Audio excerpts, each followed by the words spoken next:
नमस्कार, welcome to career 247। मैं हूं प्रशांत धवन। नाउ जैसे मैंने आप लोगों को बताया था, 31 अगस्त को पीएम मोदी पहुंचेंगे चाइना में और आप देखोगे पूरा अमेरिकन मीडिया इस बात को यहां पे प्रॉपरली कवर करेगा। इधर आप देख पाओगे सीएनएन वर्ल्ड में आर्टिकल पब्लिश हुआ है, Xi Modi talk friendship in a chaotic world as Trump's tariffs bite.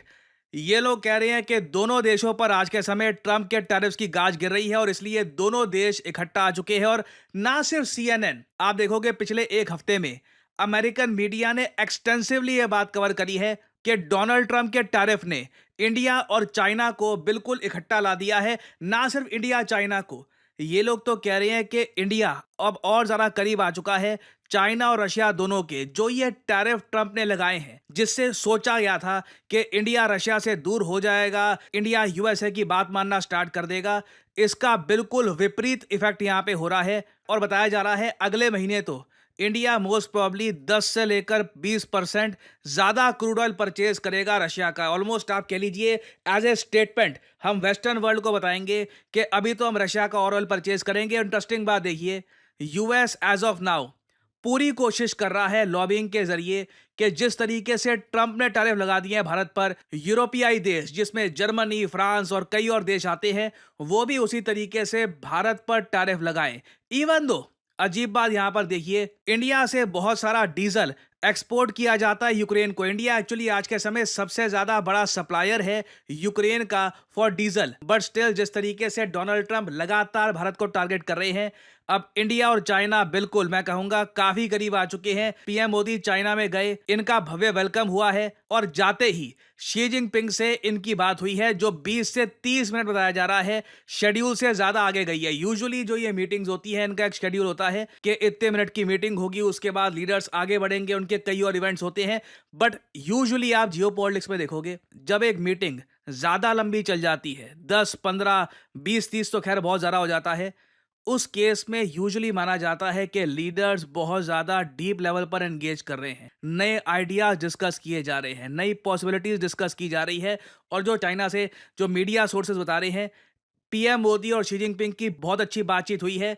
PM Modi ने अनाउंस कर दिया है कि अब डायरेक्ट फ्लाइट्स होंगी बिटवीन इंडिया एंड चाइना, और साथ ही साथ शी जिनपिंग ने भी ये बात बोली है कि it is vital to be friend. दोस्त होना इंपॉर्टेंट नहीं है, इट इज वाइटल, दोनों के लिए बहुत ही ज्यादा जरूरी है एक अच्छा नेबरहुड और दुनिया के कल्याण के लिए ड्रैगन और एलिफेंट दोनों को इकट्ठा आना होगा। अब यहाँ पे आप एक सवाल पूछ सकते हैं, देखिए इकट्ठा तो चलो ठीक है, कैसे आएंगे वो अलग बात है, बट अभी के लिए ना कोई भी इंडियन या चाइनीज आदमी से आप पूछ लीजिए जो जियो पॉलिटिक्स में बेसिक इंटरेस्ट भी रखता है, वो बता देगा सबसे बड़ा कंसर्न है बॉर्डर। बॉर्डर पे अचानक से गलवान वैली जैसा इंसिडेंट फिर से हो गया तो उसके बाद फिर से आप देखोगे 5 साल तक दोनों देशों के रिलेशंस ठंडे बक्से में चले जाएंगे।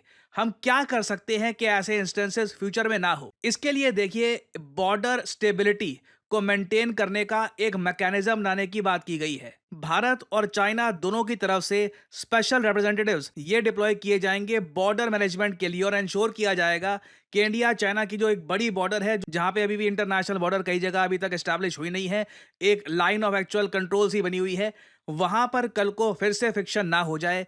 इसके लिए इंश्योर किया जाएगा कि स्पेशल रिप्रेजेंटेटिव्स हमेशा कम्युनिकेशन बनाकर रखें और साथ ही साथ कैलाश मानसरोवर यात्रा भी रिज्यूम कर दी गई है।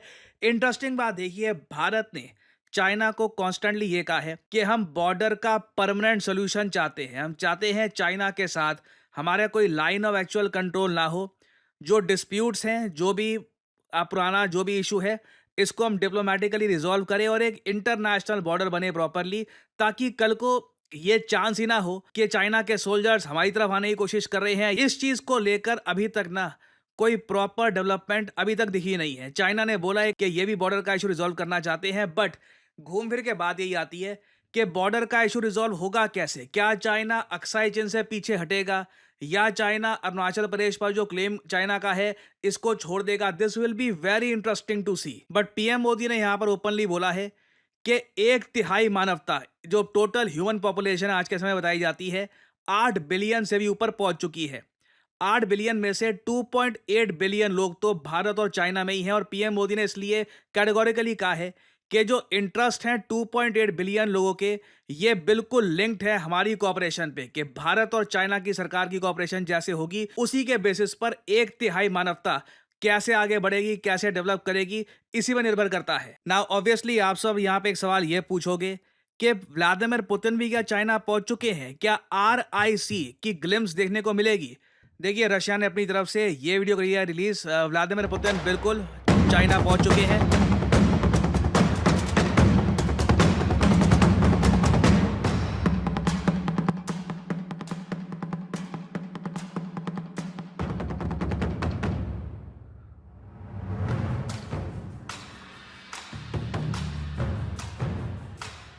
ना व्लादिमीर पुतिन क्या बोलते हैं चाइना में, पीएम मोदी से बात करते वक्त क्या स्टेटमेंट आती है, बहुत ही ज़्यादा मैटर करता है। एंड यहाँ पर यह भी हमको देखना होगा, it will be very interesting to see कि क्या कुछ समय के लिए एक मंच पर शी जिनपिंग, पुतिन और पीएम मोदी भी खड़े होते हैं, चाहे ऑफिशियली RIC की मीटिंग ना हो। ये तीनों लीडर्स बस वार्तालाप भी कर लेना, उससे भी मैं आपको बता दूं यूरोप और USA को एक स्ट्रांग मैसेज आएगा।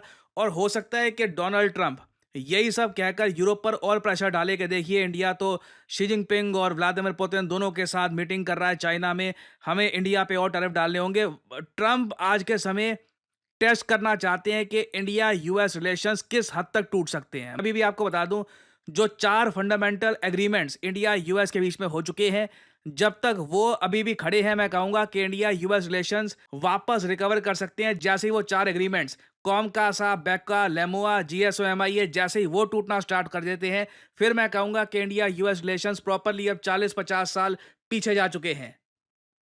नाउ इसी बीच अगर हम US मीडिया में देखें तो इनके बहुत सारे फेमस जो जियोपॉलिटिकल एनालिस्ट हैं, जो एक्सपर्ट है वहाँ पे USA में जियोपॉलिटिक्स के, वो ऐसे आर्टिकल्स पब्लिश कर रहे हैं कि why India should not walk into China Russia trap. ये लोग कह रहे हैं कि बिल्कुल चाइना रशिया का यहाँ पे एक ट्रैप बना हुआ है। न्यू दिल्ली के पास और ऑप्शंस भी हैं। जो स्टैंड ऑफ अभी है वॉशिंगटन के साथ, जो डोनाल्ड ट्रंप आज के समय इंडिया US के रिलेशंस खराब कर रहे हैं, इट मे नॉट लास्ट। ये लगता नहीं है कि लंबे समय तक लास्ट करेगा। ये इनकी इवैल्यूएशन है कि एक टाइम पे आके टाको हो जाएगा।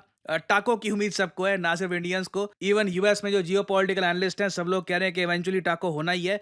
कब होगा देखना होगा, हफ्ते भर बाद, महीने भर बाद, 2 महीने बाद, but Trump eventually will chicken out. तो इन लोगों का ये मानना है कि भारत को कोई बड़ी कमिटमेंट नहीं कर देनी चाहिए चाइना और रशिया के साथ। अगर भारत कोई बड़ा एग्रीमेंट साइन कर लेता है चाइना रशिया के साथ सिक्योरिटी कोऑपरेशन को लेकर, या फिर इंडो पैसिफिक की राह से हटकर एशिया पैसिफिक की तरफ चला जाता है, तब एक बहुत बड़ा डैमेज हो जाएगा इंडिया US रिलेशंस को। तो अगेन, हम जो आज के समय देख रहे हैं ना, ये हिस्टोरिक है। आने वाले 2 से 3 महीनों में ये डिसाइड कर लिया जाएगा कि आने वाले 2 दशक कैसे बीतेंगे। अगर इंडिया US रिलेशंस सरवाइव कर जाते हैं आने वाले 2 महीनों में, तो मैं कहूंगा स्टेबिलिटी बरकरार रहेगी। नहीं तो मैं आपको बता दूं, हिस्टोरियंस इन कुछ महीनों के बारे में किताबें लिखेंगे, रिसर्च पेपर्स पब्लिश करेंगे कि किस तरीके से क्वाड बना, इंडो पैसिफिक बना, फिर डोनाल्ड ट्रंप ने ये ऐसे तरीके से रिलेशंस डिस्ट्रॉय कर दिए कि सडनली इंडिया, रशिया, चाइना, इन तीनों का एक नया ग्रुप खड़ा हो गया। तो अभी देखिए, SCO समिट चलेगा आने वाले कुछ दिनों तक। देखना होगा यहाँ पे क्या क्या डेवलपमेंट्स होती हैं, क्या क्या बातचीत होती है।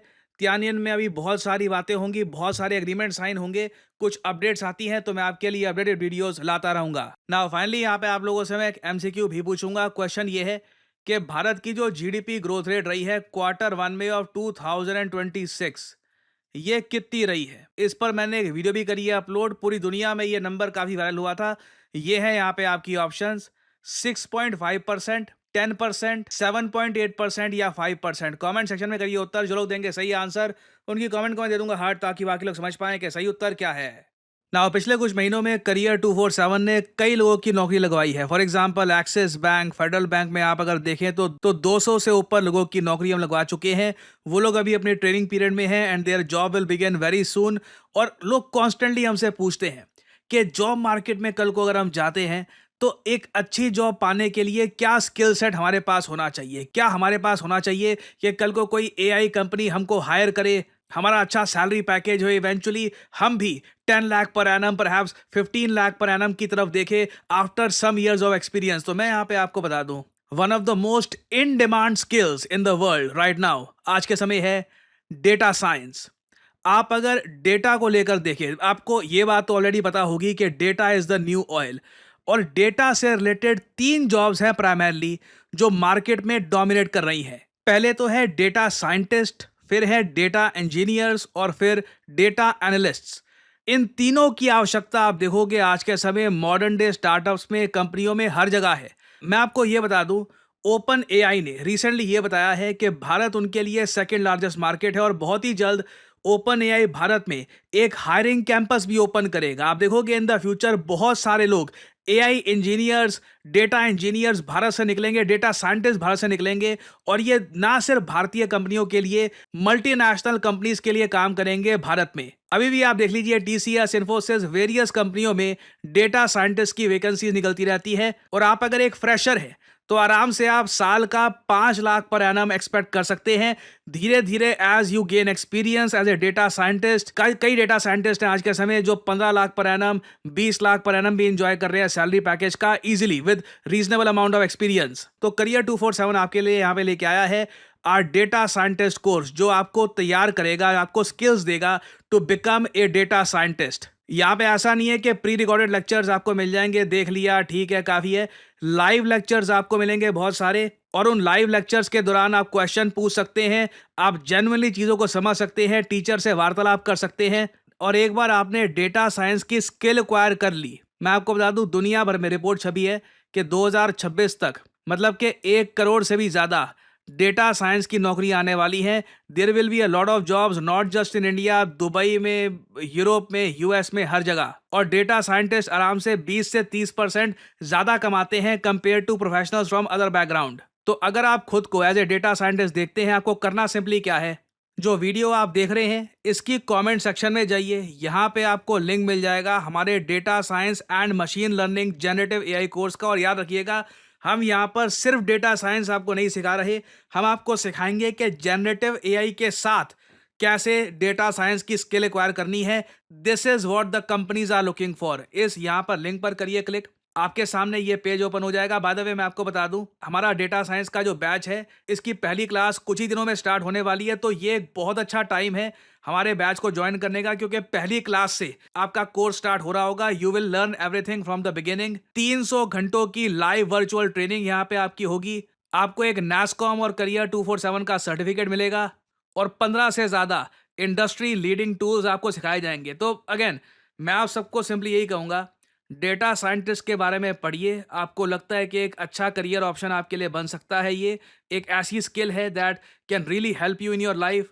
अपना नाम यहाँ पर डालिए, ईमेल डालिए, नंबर डालिए और यहाँ पे डिस्काउंट कोड ऑब्वियसली डाल दीजिएगा PD10, ताकि आपको डिस्काउंटेड प्राइस पे जो भी कोर्स है ये ऑफर किया जाए। नहीं तो जो एक्चुअल प्राइस है इट्स बिट मोर, तो डिस्काउंटेड प्राइस पे आपको मिलेगा if you use the code PD10। और करियर 247 के कंसल्टेंट आपको कॉल करेंगे, आप वहाँ पे अपने सवाल ही पूछ सकते हैं रिगार्डिंग द कोर्स कि लेंथ कितनी होगी, क्लासेस किस टाइम पर होगी, सर्टिफिकेशन के बारे में। You can ask all those questions और you can begin your journey as a data scientist. So, good luck to all of you. And as I always say, may the gods watch over you.